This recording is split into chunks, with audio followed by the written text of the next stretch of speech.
So it's been a very thought-provoking day. I've been reading through a lot of stuff, and I, one, am kind of lazy, so I don't want to go home and pull out the camera and do all that stuff. But I also just wanted to kind of shoot these videos. They were on top of my mind. So you're going to see a bunch of videos of me in my car. It's been a while since I've done car videos like this, but here we are. So anyway, getting to the point. You saw the title of the video. Pretty much, I had a debate with ChatGPT about ADHD, and of course, I won. And I'm going to say this as like a preface. You technically can't win against ChatGPT, unfortunately, and that's because of the way it's programmed. If you've ever tried, I highly recommend you do this, by the way. If you're watching this video, once you finish watching, if you have the version of ChatGPT that lets you speak to it, talk to it, ask it a question, try to challenge it, try to debate it, try to give contradictory points, play devil's advocate. ChatGPT is fantastic at pulling things from the internet and giving you its opinion based on what's been cited by the internet, by like the professionals or by the experts. Basically, whatever comes up in SEO first, that's what GPT or AI, whatever, that's what they pull from. And so you can't technically win a debate against them because they'll never concede any point without, you know, like you can obviously disprove things that are on the internet, but it's not programmed to accept that. What's a good word for it? It's not really programmed to accept you disproving it. It kind of just defaults to saying, well, what you're saying is logically true. What you're saying does make sense. But based on what I'm finding on the internet, I have to tell you that this is true, which is cool. It's AI. It's a machine. That's how it works. It's not a human. Humans are better. But in the grand scheme of things, I just want to point that out because it never conceded to my points. It kind of did, but it's not programmed to do so.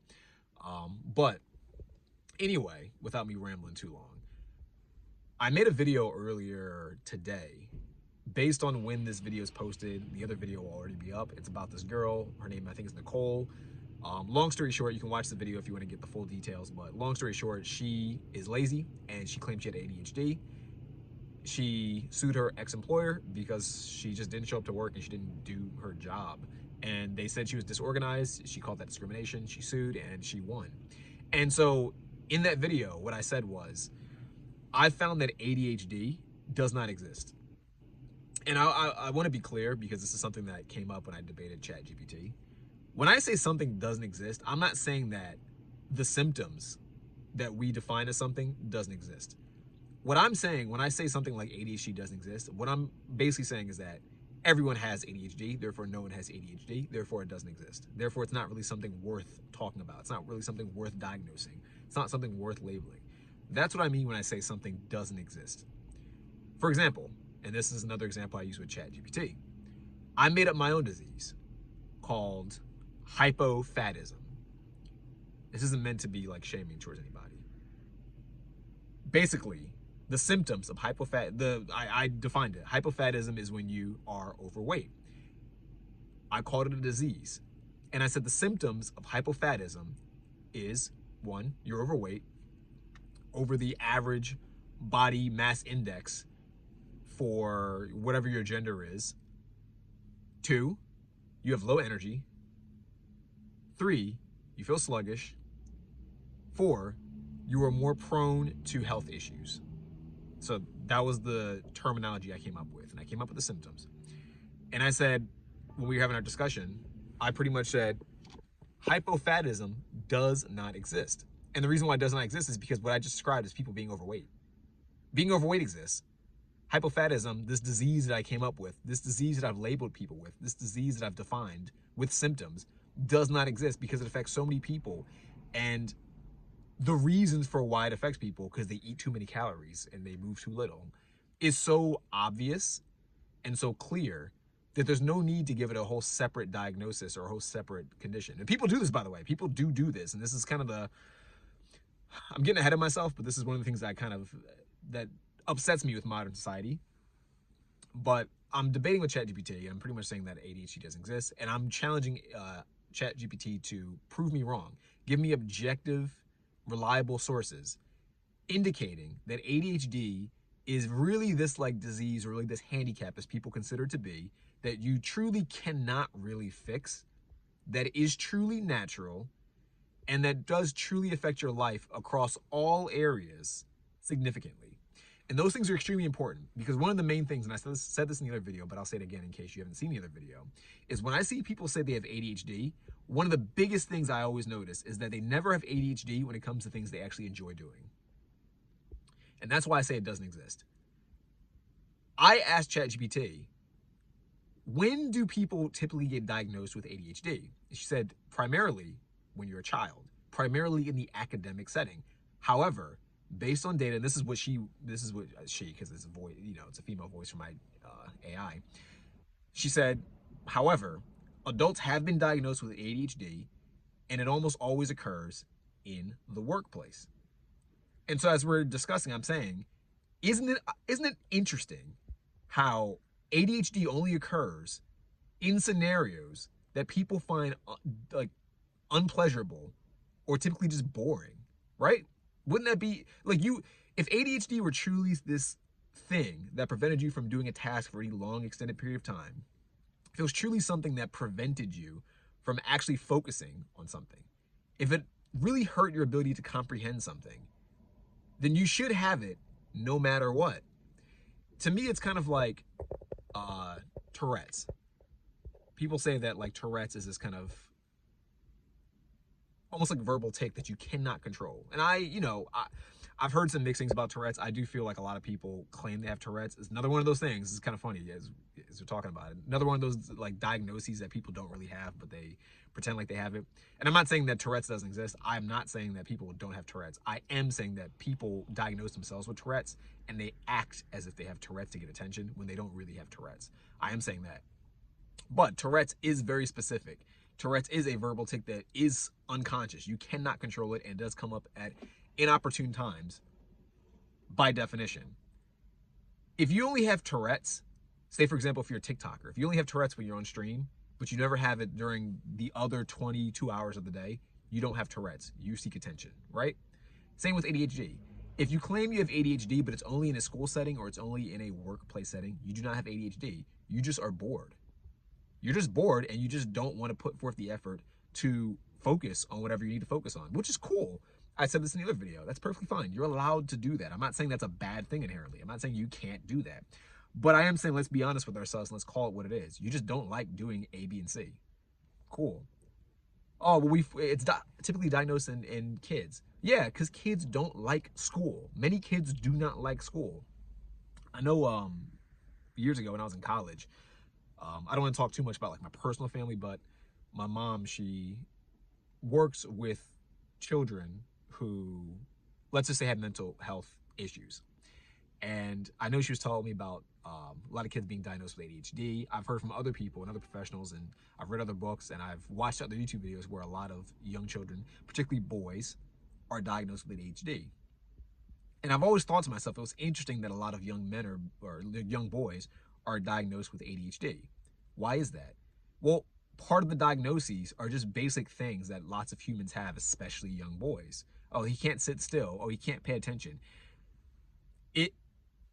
When I read into it and when I look into it, the issue is not he can't sit still. It's not that he can't focus or he can't pay attention. The can't isn't the issue. It's he doesn't want to sit still. He doesn't want to focus. He doesn't want to do these things. And this is my 2 cents. I know some people would dispute this. I know some people don't want to hear this.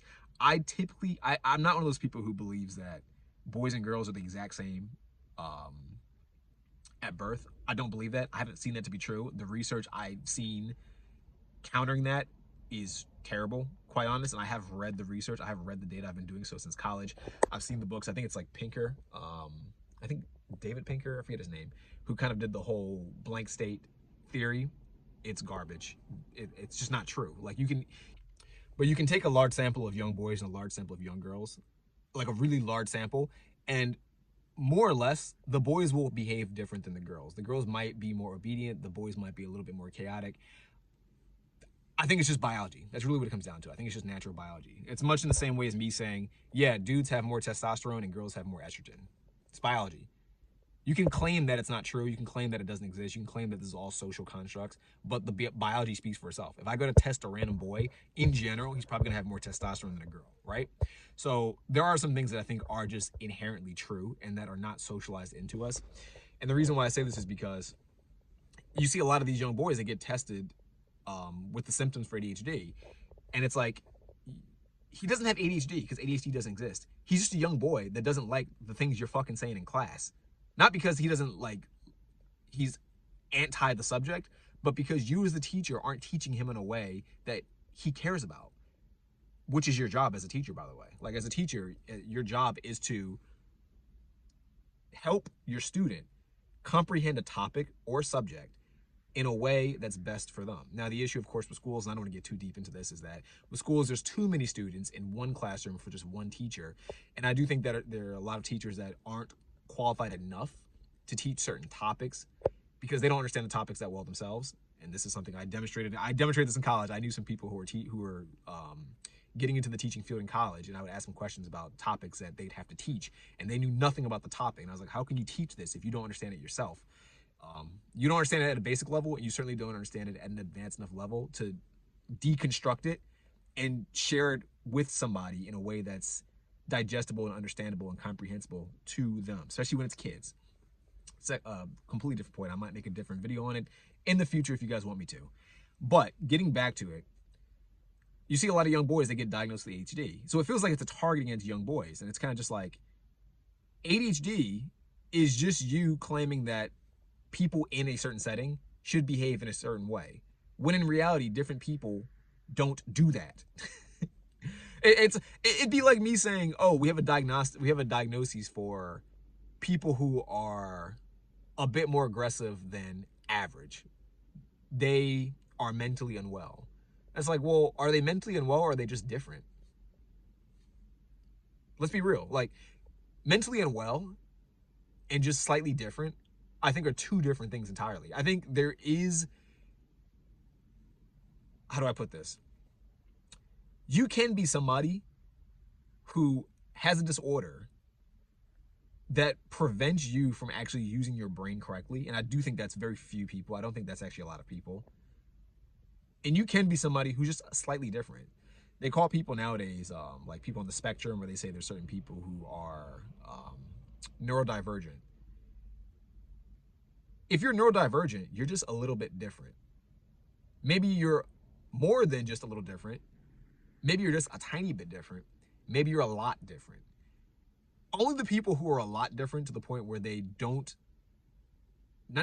are unable, completely unable with any strategies or solutions in general to fit into society, should we consider those people maybe mentally handicapped or mentally unwell?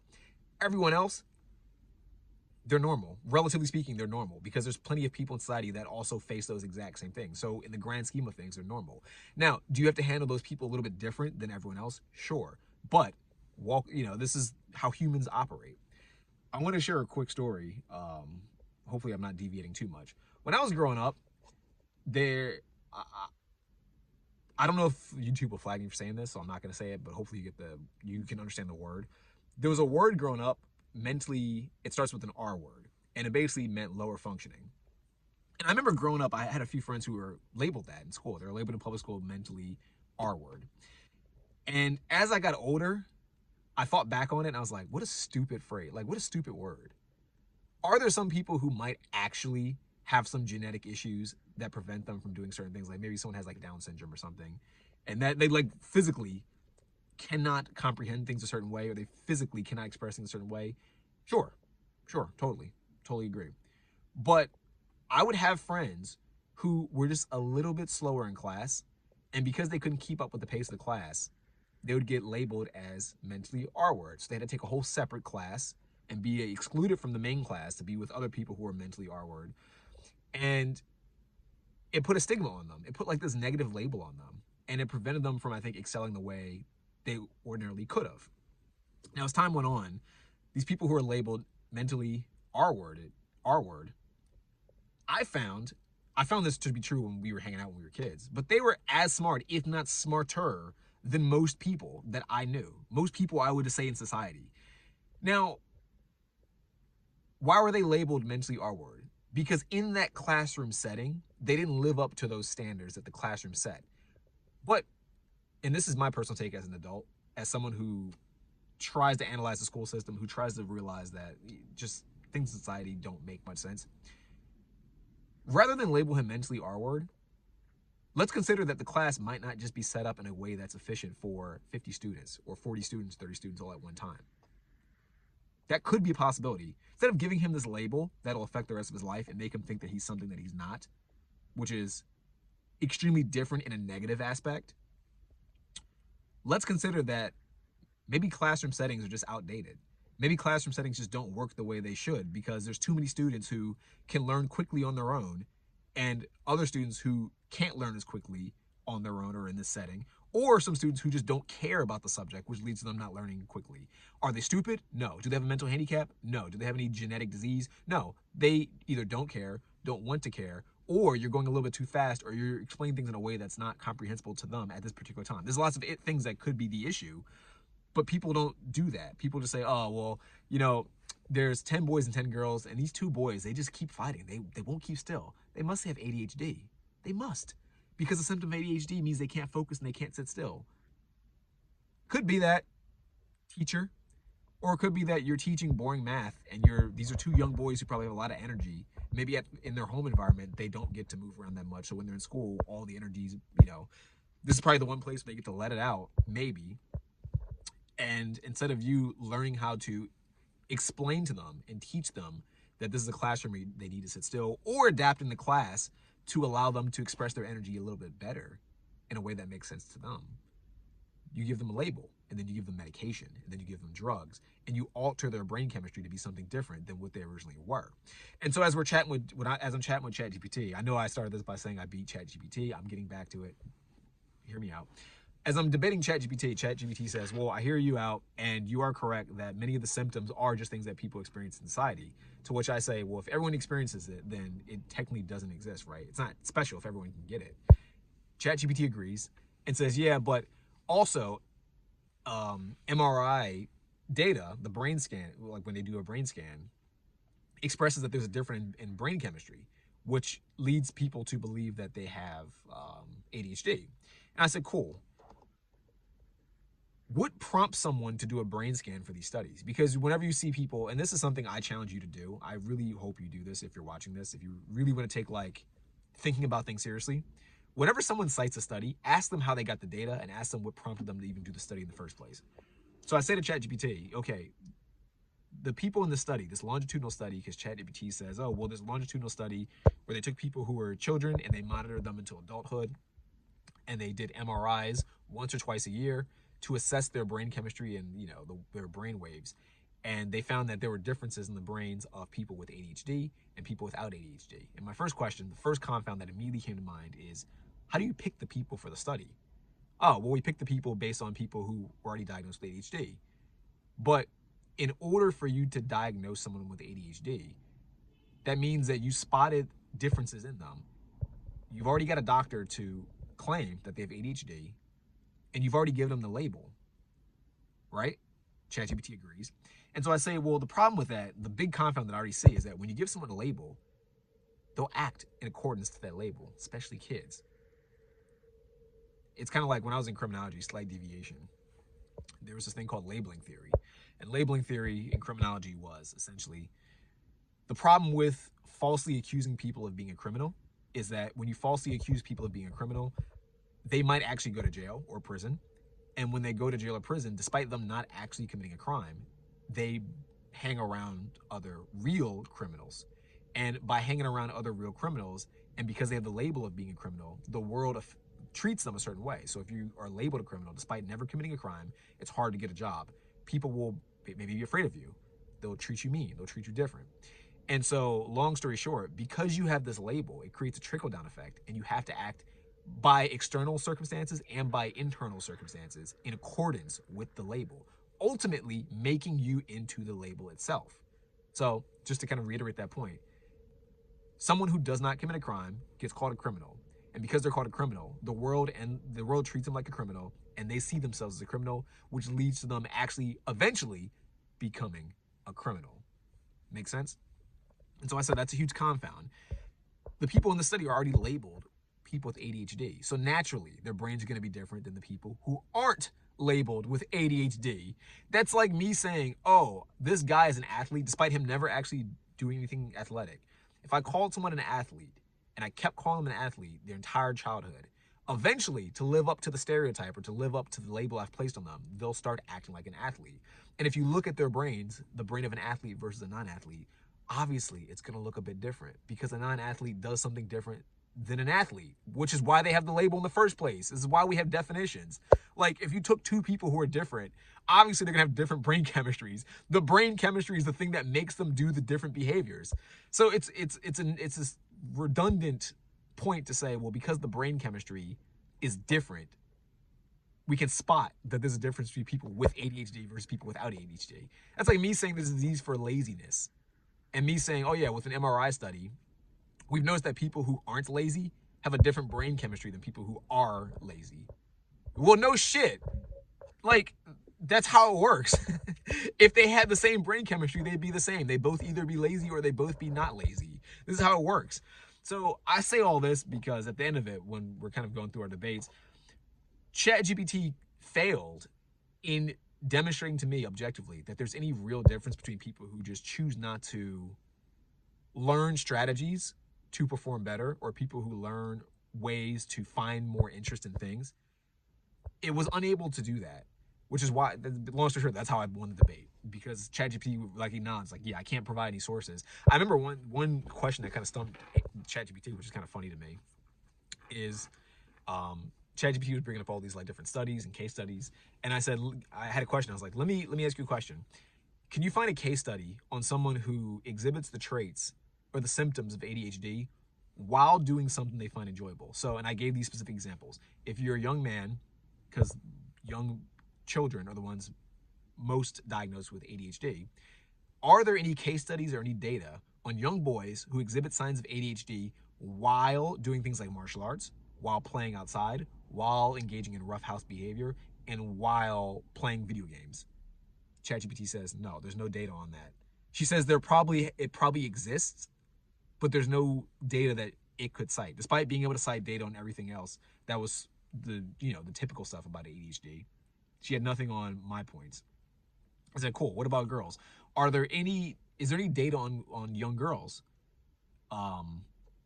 exhibiting signs of ADHD while they're engaging in socializing with other girls, while engaging in play with other girls, while maybe watching movies, while maybe, shopping or something like that, whatever, like stereotypical girl behavior? No, there's no case studies that I can find on these topics. Huh, interesting. So just like my premise, just like I stated in the very beginning, people who have ADHD never seem to exhibit ADHD when they're doing fun things that they actually enjoy. They only exhibit ADHD when they're doing things that they do not enjoy. So doesn't that mean that the people who have ADHD, the people who are diagnosed with ADHD, is it really that they have this symptom that affects them like automatically that they cannot control? Or they just don't know strategies to manage themselves when doing tasks they just don't like?